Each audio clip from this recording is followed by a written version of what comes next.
पूरे देशवासियों को आज लग रहा है कि भाई अगर ये हमारे पास आते हैं या ये हमारे देश के प्रधानमंत्री बनते हैं तो मेरे आप चाह रहे हैं कि प्रधानमंत्री जी सर, बने? बिल्कुल सर, बनाकर छोड़ेंगे सर। हाँ। बनाकर छोड़ जी हाँ, शेर की तरह वो अपनी सारी मुसीबतों से निकल करके बाहर आए। और मैं तो बीजेपी का शुक्रिया अदा करूंगा कि हेमंत सोरेन साहब को जब जेल भेजा तो शेर के साथ शेरनी निकल करके आ गई। पहले बीजेपी को एक शेर संभालना था, अब शेर और शेरनी दोनों का संभालना पड़ेगा। रोने वाला व्यक्ति हमें नहीं चाहिए, हमें शेर व्यक्ति चाहिए। आज जब जेल से इनको 1 दिन या 2 दिन के लिए विधानसभा में लाया गया था तो इन्होंने विधानसभा के अंदर में एक चीज़ कही थी कि आप हमारे पे जितना भी मुसीबत डाल दो हम आंसू नहीं बहाएंगे। और ये चीज़ समझिए, ये इंटरव्यू गुजरात में प्राय देश में सब ने देखा होगा, मगर गुजरात में सब ने वो इंटरव्यू देखा। और वो दिन हमारे दिलों में हेमंत सोरेन जी राज कर रहे हैं कि हमें ऐसा व्यक्ति चाहिए जो शेर की तरह देशवासियों के साथ खड़ा रहे, न कि कागजी शेर। रांची में झारखंड मुक्ति मोर्चा का केंद्रीय महाधिवेशन चल रहा है। इस महाधिवेशन में सिर्फ रांची और झारखंड के ही नहीं बल्कि देश के दूसरे राज्यों से भी झारखंड मुक्ति मोर्चा से जुड़े नेता और पार्टी के पदाधिकारी यहाँ पर पहुँचे हैं। ये हमारे पीछे पोस्टर देखिए, ये गुजरात से झारखंड मुक्ति मोर्चा के नेता यहाँ पर पहुँचे हैं और इस पोस्टर पर लिखा है, मांग रहे हैं आपका साथ हम सारा गुजरात। आप समझिए कि गुजरात जो जहाँ से प्रधानमंत्री नरेंद्र मोदी आते हैं, वहाँ कई बार मुख्यमंत्री रहे और वहीं से निकलकर देश के प्रधानमंत्री तीसरी बार बने हैं। अब उस गुजरात में कह रहे हैं कि झारखंड मुक्ति मोर्चा का साथ जो है मांग रहे हैं। कई लोग यहाँ पर आए हैं। क्या नाम है आपका? विजय कुमार। विजय जी जी। कितने लोग आए हैं गुजरात से आप लोग? गुजरात से पूरे 5 लोग हम लोग आए हैं। 5 लोग जी। मतलब गुजरात में भी आप लोग जेएमएम मांग रहे हैं? देखिए, आज जेएमएम को पूरा देश मांग रहा है। हाँ। जो स्थिति हो गई है, आप भी जान रहे हैं, हम भी जान रहे हैं और सारी पब्लिक जान रही है कि देश ने जो अटूट विश्वास भारतीय जनता पार्टी पे किया था, उस विश्वास पे वो खरा उतरी नहीं है। अच्छा।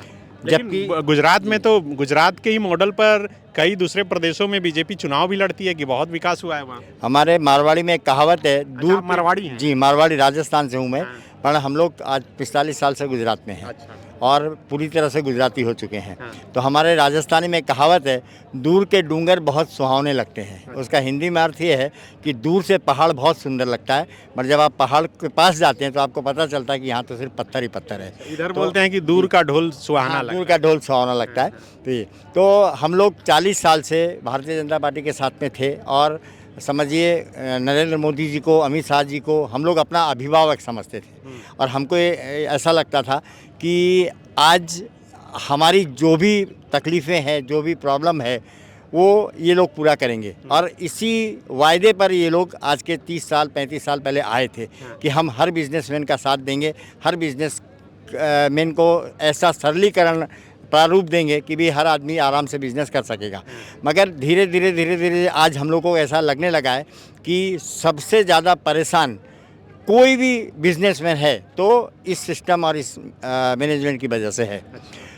बिजनेसमैन की बात नहीं करें, आज हर पब्लिक, आज सोचिए हमारा देश जो कभी सोने की चिड़िया कहलाता था, आज हम लोगों को ऐसे बोलते हैं कि यार 85 करोड़ लोग 5 किलो चावल पे जी रहे हैं। आप सोचिए, क्या ये हमारे देशवासियों का भविष्य है कि हम 5 किलो चावल ले करके और ज़िंदगी अपनी बिताएंगे? इसके लिए तो कांग्रेस की जिम्मेदार बताते हैं बीजेपी के लोग कि ऐसी स्थिति बना के रखे कि हमको देना पड़ रहा है। देखिए, मेरे पिताजी ने बहुत अच्छे काम किए होंगे, बहुत गलत काम किए होंगे, मगर हमको उनके गलत कामों को याद नहीं करना चाहिए, हमको उनके अच्छे कामों को याद करके और आगे बढ़ना चाहिए। तो हम कब तक अपने पुराने लोगों को गलत कामों को याद करते रहेंगे? अब उस समय स्थिति क्या थी, उस समय में क्या माहौल था, तो वो आज का व्यक्ति नहीं जानता है। तो ये कहना बिल्कुल गलत होगा। और मैं कहता हूँ कि किसी भी पार्टी के लिए जब भी ये पार्टी आई थी तो ये कहती थी कि आप खाली 5 साल हमको दे दीजिए, हम क्या से क्या करके दिखा देंगे। तो सर, आज गुजरात में 20 साल हो गए और पूरे देश के अंदर में 15वां साल इनका तीसरा टर्म चल रहा है।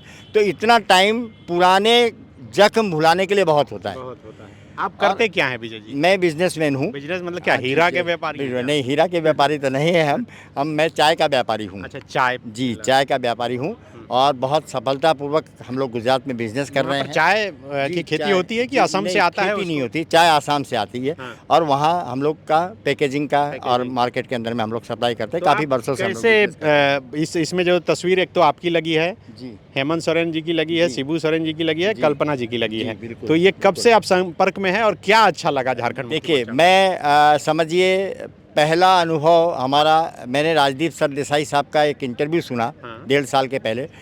उसमें उन्होंने, मैं अमित शाह जी की बहुत कदर करता हूँ, बहुत इज्जत करता हूँ और मैं उनको अपना एक मतलब समझिए मार्गदर्शक मानता हूँ। अच्छा। मगर जब उनके इंटरव्यू में मैंने ये सुना कि अमित शाह जी ने अपना पहला चुनाव लड़कियों के घर वालों को ये फ़ोन करके कि आप कल अपनी लड़कियों को मत भेजना, यहाँ पे कुछ भी हो सकता है, यानी लड़कियों में के, जी हाँ सर, ये राज सरदेसाई साहब का इंटरव्यू है और उसमें मैंने सुना है और ये सभी लोग सुन सकते हैं।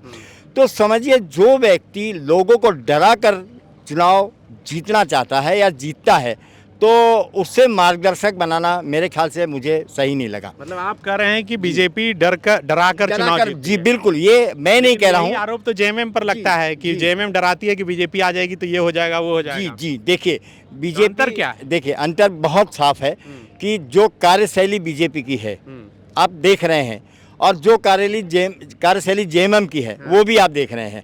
आज 1.5 साल के पहले जेएमएम के जो सुप्रीमो हैं श्री हेमंत सोरेन साहब, सुप्रीमो तो शिबू सोरेन। सॉरी शिबू सोरेन साहब, नहीं हेमंत सोरेन साहब CM को कितना परेशान किया गया, कितना जेल भेजा गया, बहुत कुछ भेजा गया, मगर एक शेर की तरह वो अपनी सारी मुसीबतों से निकल करके बाहर आए। और मैं तो बीजेपी का शुक्रिया अदा करूंगा कि हेमंत सोरेन साहब को जब जेल भेजा तो शेर के साथ शेरनी निकल करके आ गई, कल्पना जी का अब जी कल्पना जी का। और अब पहले बीजेपी को एक शेर संभालना था, अब शेर और शेरनी दोनों का संभालना पड़ेगा।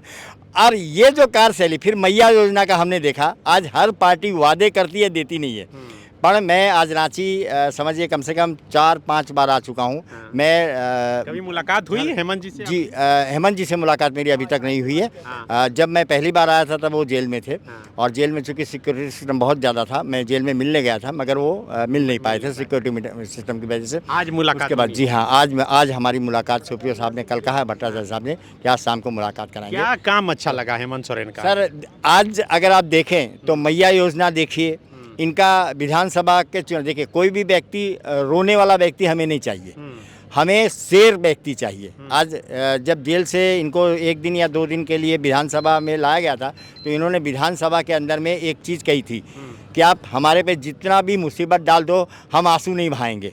और ये चीज़ समझिए, ये इंटरव्यू गुजरात में प्राय देश में सब ने देखा होगा, मगर गुजरात में सब ने वो इंटरव्यू देखा और वो दिन हमारे दिलों में हेमंत सोरेन जी राज कर रहे हैं कि हमें ऐसा व्यक्ति चाहिए जो शेर की तरह देशवासियों के साथ खड़ा रहे, न कि कागजी शेर। तो एक शेर तो हैं हाँ, जिनको जी। आप भेज दिए प्रधानमंत्री अब उनके बारे में मैं आपको बता दूं, मैं देखिए मैं उनकी भी इज्जत करता हूं, सबकी इज्जत करता हूं और करना भी चाहिए क्योंकि हमारे अभिभावक भी हैं और वो आज देश के पीएम भी हैं। अमेरिका ने जिस तरह से हमारे गुजराती भाइयों को हथकड़ियाँ बेड़ियाँ लगाकर भेजा, हिंदुस्तान की जनता ये सोच रही थी कि इसका जोरदार उनको जवाब मिलना चाहिए, मगर अफसोस वो जोरदार जवाब देने की जगह हमारे मोदी जी बिना निमंत्रण के वहाँ जाते हैं और ट्रंप क्या बोल रहा है वो समझ नहीं पाते हैं और हंसते रहते हैं। तो आप बताइए अभिभावक ऐसा होना चाहिए क्या? अभिभावक का बच्चा अगर कोई परेशान कर रहा है तो अभिभावक को सबसे पहले आकर के उसके सपोर्ट पे खड़ा होना चाहिए, मगर यहाँ ऐसा नहीं हुआ। ये आप लोग के साथ आई हैं? जी जी जी जी सर। क्या नाम है आपका दीदी? शांति कुजूर। शांति खुजूर। हाँ, आप रांची से हैं? हम रांची से हैं। ओ अच्छा, यहाँ पर आप लिए हैं? यहाँ पे हम लोगों ने। ओ अच्छा, तो आप यहीं की हैं, जेएमएम से जुड़ी हैं? हाँ, कितने दिन से? इन्हीं साल से। इन्हीं साल से जी। हाँ। ओ, तो आप लोग कितने लोग आए हैं विजय जी वहाँ से? टोटल 5 जने हम लोग गुजरात से आए हैं हम लोग। हाँ, पर 4 चूँकि आज फ्लाइट थी उनकी 2 बजे की तो वो लोग निकल गए। तो आप क्या बोलेंगे हेमंत जी से मिलेंगे तो? कि गुजरात में चुनाव होगा तो वहाँ भी पार्टी चुनाव लड़े? हमने तो न्योता दे दिया है हेमंत जी को, मांग रहे हैं आपका मांग रहे हैं साथ। आपका साथ। और सर तन मन धन से हमने बीजेपी का साथ दिया था और समझिए 40 साल तक हम लोग सिर्फ और सिर्फ बीजेपी, कोई दूसरी सोच नहीं थी हमारी। वहाँ तो कोई टिक नहीं पाता है। केजरीवाल जी भी आए लेकिन उस हिसाब से नहीं, रिजल्ट केजरीवाल जी आए, गलत बात है। केजरीवाल जी आए, उनका कोई प्रचार नहीं था, कोई प्रसार नहीं था, फिर भी 5 सीट पे उन्होंने चुनाव जीता और गुजरात की जनता ने उनको बहुत अच्छी तरीके से ये किया। अब जेएमएम के बारे में मैं इतना ही कहना चाहूँगा कि हम लोग जेएमएम को इसलिए पसंद कर रहे हैं कि इनका जो कार्यशैली है वो ऐसा नहीं कि भी एक कास्ट के लिए या एक व्यक्ति के लिए है, इनकी कार्यशैली हर व्यक्ति के लिए है। जबकि हमारी पार्टी जिसके साथ हम 40 साल से थे वो हमको 40 साल से सिखाते थे कि भी आप मुस्लिम से दूर रहो, आप मुस्लिम से सामान मत खरीदो, आप ऐसा मत करो। और अब इस साल उन्होंने हमको क्या कहा कि ईद में आपको मिठाई बांटना है। तो सोचिए 40 साल से जिस कास्ट से हमें वो दूर कर रहे थे, अब कहते हैं कि उन्हीं के पास में जाकर के मिठाई बांटिए। तो उनको मिठाई बांटना कोई बुरी बात नहीं है, वो भी हमारे भाई हैं, वो हमारे देशवासी हैं, तो उनको, मगर इन्होंने एक झूठ का सहारा लेकर के हम लोगों को उनसे दूर किया। और जेएमएम में एक खास बात मैंने देखी कि हेमंत सोरेन साहब ने कभी नहीं कहा कि भाई हम इसको देंगे, इसको नहीं देंगे। मैया योजना में सबको पैसा मिल रहा है, सभी माताओं बहनों को पैसा मिल रहा है। जेएमएम जो भी काम करता है, इनकी सबसे बड़ी बात मैं बता दूं, बीजेपी ने मंदिर बनाया, राम मंदिर, बहुत बहुत धन्यवाद है उनका मंदिर बनाने का। मगर मंदिर बनाने के पहले उन्होंने इतना प्रोपगंडा किया कि मंदिर हम बना रहे हैं, ये कर रहे हैं, उसके नाम पर अरबों रुपए का उन्होंने चंदा लिया और उसके बाद मंदिर उन्होंने बनाया। बहुत सारे लोग कहते हैं कि इन्होंने बहुत चंदे में धांधलेबाजी की, वो उसके तह में मैं नहीं जाना चाहता हूँ। मगर मैंने कल का एक हेमंत सोरेन जी का देखा कि हेमंत सोरेन जी यहाँ के जो निवारनपुर में मंदिर, हाँ निवारनपुर में है, मंदिर बनवा रहे हैं। सिंपल कल्पना जी और हेमंत जी जाते हैं और पूजा पाठ करते हैं और वहाँ का शिलान्यास कर देते हैं। कोई मीडिया को नहीं बुलाया गया, कोई पब्लिक को नहीं रोका गया। आप देखते होंगे अयोध्या में जब भी कोई बड़ा आदमी आता है तो सारी पब्लिक को रोक दिया जाता है। धर्म सिर्फ उनका नहीं है, पूजा करने का अधिकार सबका है। तो ये इतने सिंपल तरीके से पूजा करके मंदिर बनवा रहे हैं। और तो अब समझिए कि हिंदुओं के लिए ये कितने मतलब धर्म प्रेमी हैं।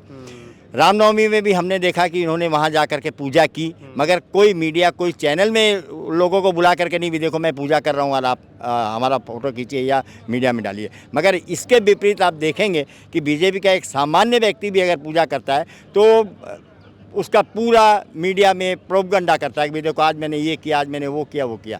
तो इतने सीधे सिंपल व्यक्ति हेमंत सोरेन जी हैं कि हर पूरे देशवासियों को आज लग रहा है कि भाई अगर ये हमारे पास आते हैं या ये हमारे देश के प्रधानमंत्री बनते हैं तो मेरे आप चाह रहे हैं कि प्रधानमंत्री? जी सर, बिल्कुल सर, बनाकर छोड़ेंगे सर। हाँ। बनाकर छोड़ जी। देखिए बिजनेसमैन या हिंदुस्तान की पब्लिक, जब हम बीजेपी के साथ थे तो तन मन धन से हम न रात देखते थे न दिन देखते थे और बीजेपी के लिए पागलों की तरह काम करते थे। ठीक है, आज हमको ऐसा लगने लगा कि हमारे काम के प्रमाण में आप मुआवजा तो छोड़िए, हमको सम्मान भी नहीं मिल रहा है। आज अमेरिका से हथकड़ी बेड़िए पहना करके हमारे भाइयों को लाया जा रहा है, तो सर आग लगा हुआ हमारे दिल में किया। तो हम लोग इसीलिए यहाँ आए हैं और हेमंत साहब को हम यही कहेंगे कि भाई आप आइए हमारे यहाँ और हम लोग जेएमएम को हर घर घर में जा करके आगे बढ़ाकर दिखाएंगे। धन्यवाद सर। गोल, जहां 27 वर्षों के सफर में 17,000 से भी अधिक छात्रों ने डॉक्टर एवं इंजीनियर बनकर भरे सफलता की ऊंची उड़ान, जहां साधारण छात्र भी झारखंड टॉपर्स बनकर बना रहे इतिहास। दूरदर्शी शिक्षाविद श्री विपिन सिंह के मार्गदर्शन में मेडिकल एवं इंजीनियरिंग के लाखों छात्रों के लिए आशा की किरण के रूप में गोल, नेशंस लीडिंग इंस्टीट्यूट। बायोम सिर्फ मेडिकल प्रिपरेशन का संस्थान। बायोम से लगातार दूसरी बार नीट यूजी में 700 मार्क्स पार। 10th पास स्टूडेंट्स के लिए फाउंडेशन कोर्स, 11th पास स्टूडेंट्स के लिए फ्रेशर कोर्स और 12th पास स्टूडेंट्स के लिए टारगेट कोर्स 17 अप्रैल से शुरू हो रहे हैं। कॉल 7360066190 और विजिट बायोम, circular road near women's college and Hinoo, Ranchi. thefollowup.in. Like, share and subscribe. www.thefollowup.in